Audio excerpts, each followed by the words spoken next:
আসসালামু আলাইকুম। সবাই কেমন আছেন? তো ঈদ তো দেখতে দেখতে ঈদের 2 দিন চলে গেল। তো আজকে আমি গরুর বিরিয়ানি পাকাবো অল্প কইরা আমার মেয়েদের জন্য শর্টকাটে। এটা কোনো ঝামেলা নাই, কোনো ভেজাল নাই। শর্টকাট আমি একটা বিরিয়ানি পাকাবো আমার মেয়েদের জন্য। আর আমি এই যে চুলায় আমি ডাল বসাই দিছি যে, কারণ মুখ তো সেদ্ধ হয়ে রইছে ঈদের পরে রোজায়। তাই এখন আমি ডাল পাক করবো, ভাত তো পাক হয়ে গেছে। আর এই ইচা মাছ দিয়া ছোট গুড়া ইচা দিয়া আমি ভেন্ডি দিয়া পাক করবো। তো ঠিক আছে, এই যে আমি এটার ভিতরে মাংস দিয়ে দিলাম।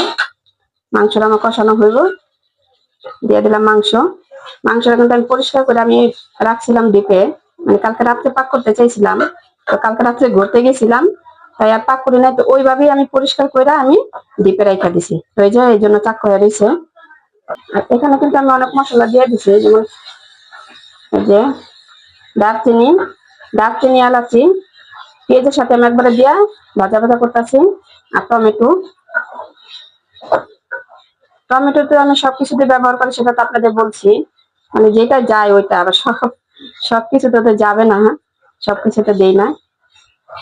এই যে আমি দারচিনি এলাচি দিয়ে দিছি, আর কাঁচামরিচ, তারপর টমেটো পেঁয়াজ একটু ভাজা ভাজা হোক, তারপরে বাকি মশলাগুলো দিব। তো এখানে পেঁয়াজটা তো মজা গেছে, এখন আমি আস্তে আস্তে সব মশলাগুলো দিয়ে দিব। দিয়ে দিলাম আদা রসুন বাটা, এখন দিয়ে দিলাম মরিচের গুঁড়া, তারপরে দিয়ে দিলাম ধনিয়ার গুঁড়া, জিরার গুঁড়া, দিয়ে দিলাম টক দই। যেহেতু গরু মাংস, তাই টক দইয়ের পরিমাণটা একটু বেশি দিলাম গলানোর জন্য।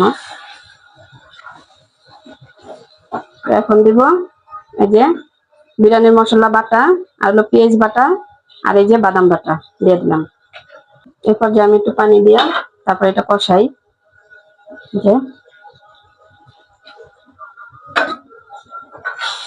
আমি আর পানি দিব না, এই পানিতে আমি কষাই তারপর চাল দিয়ে দিব ধুইয়া।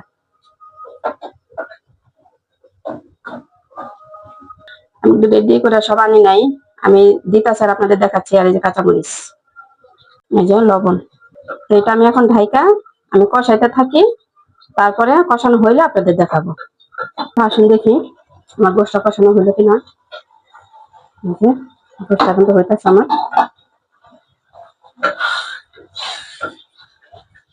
আর একটু বুনা বুনা হলে আমি চালটা দিয়ে দেবো। একটা বুনা বুনা হোক। আর এই যে এই পাশে কিন্তু আমি যে ভেন্ডি এটা মাছ বসা দিছি, হয়ে গেছে। চিটা মাছ অল্প ছিল, ভেন্ডিও ফ্রিজে ছিল, তো ভাবলাম চিটা মাছ যা পাক করলে খাওয়া হয়ে যাবো, তাই এই যে পাক করলাম। এই হলো আমার মাংস। মাংসটা কিন্তু কষানো হয়ে গেছে, 3-4টা আলু দিয়ে দিছি। আমি বেশি বিরিয়ানি পাকাবো না, অল্প একটু পাকাবো মেয়ের জন্য। আর আমার জন্য তো দেখলেন আপনারা, ডাল পাকাইলাম, তারপর আপনার ঢেঁড়স দিয়ে চামচ দিয়ে পাকাইলাম। আর এটি মেয়ের জন্য পাকাইতেছি, অল্প পাকাবো। আর ঈদের ঈদের খাবার তো এখনো রয়ে গেছে, কারণ মেয়ের জামাই বেড়াইতে গেছে, আসলে আলা পাকাবো ঈদের পাক। যেমন পোলাও, মাংস, রোস্ট, এগুলা ভিডিও দেওয়া আছে, নাও দিতে পারি, ঠিক নাই। আর সেমাই সেমাই সময় তো ভিডিও যা পারছি দিছি। এই হলো আমার মাংস। তো মাংসটা কষানো হোক, তারপর আমি চালটা দিব। এই যে মাংসটা কিন্তু কষানো হয়ে গেল, এরপর যে আমি চালটা দিয়ে দিই।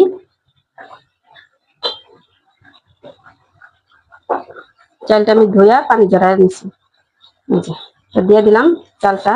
বিসমিল্লাহ।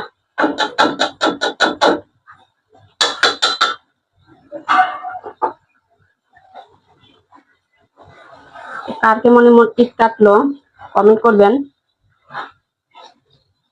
ঈদের তো আজকে 2য় দিন বললাম।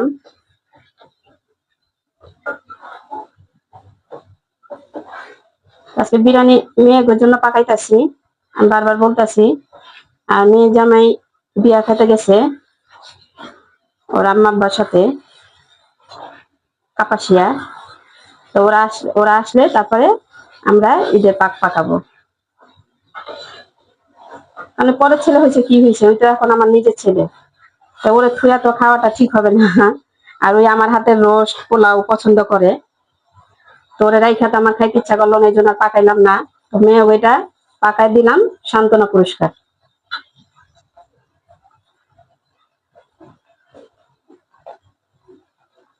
এখন আমি পানি দিয়ে দেই। বিসমিল্লাহ। যে ফুটন্ত পানি দিয়ে দিছি।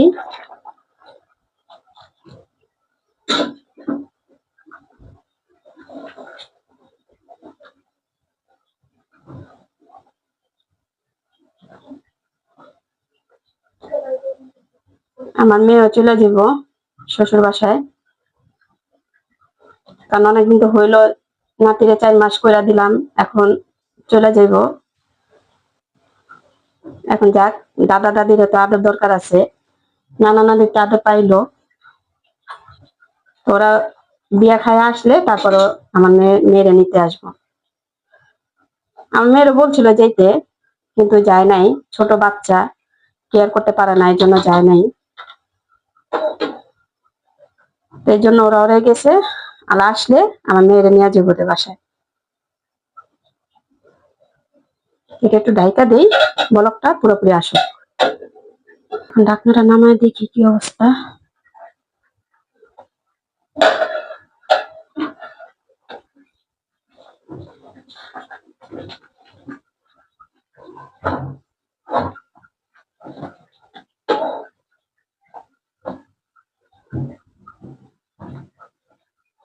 এরপর যে আমি দিয়ে দিলাম কেওড়া জল, এই যে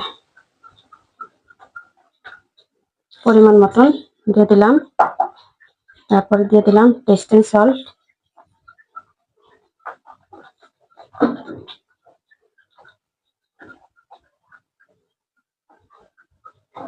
আমার নাতির কিন্তু 4 মাস না, আমি ভুল বলছি, আমার নাতি 5 মাসে পড়ছে। আলহামদুলিল্লাহ, মাশাআল্লাহ। আমার নাতির জন্য সবাই দোয়া করবেন।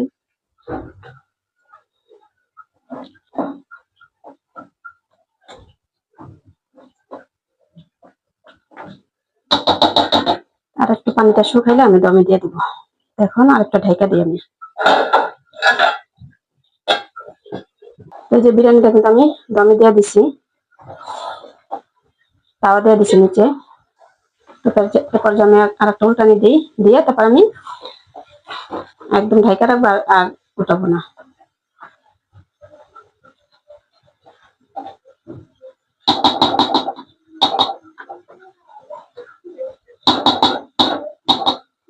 ঠিক আছে, আমি এখন ঢাকা রাখি। দিলাম ঢাকা। এরপর যে আমি আঁচটা অনেক কমায় রাখবো, একদম লো হিটে রাখবো। যে এটা হইতে থাক।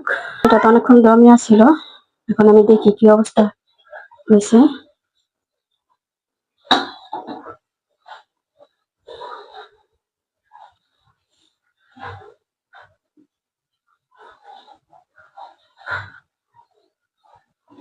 বিরিয়ানিটা কিন্তু আমার রেডি হয়ে গেছে।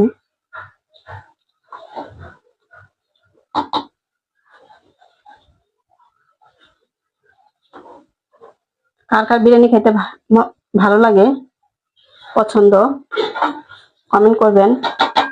আমার 2 মেয়ে তো বিরিয়ানি হলে আর কিছু লাগে না, আর সাদা পোলাও ওরা পছন্দ করে না, সাদা পোলাও আবার পছন্দ করে আমার হাজবেন্ড আর হলো আমার মেয়ের জানা। তো এখন আবার চাহিদা পুরো করলাম, পরে আমি ওদের চাহিদা পুরো করবো। একটা গৃহিণী কি চাই, এই তো রান্না বান্না, যে যেটা পছন্দ করে ওইটাই করার চেষ্টা, এটাই তো একটা গৃহিণীর কাজই তো এটা, পাকঘর ঘর। এরপর যে আমি যা করবো,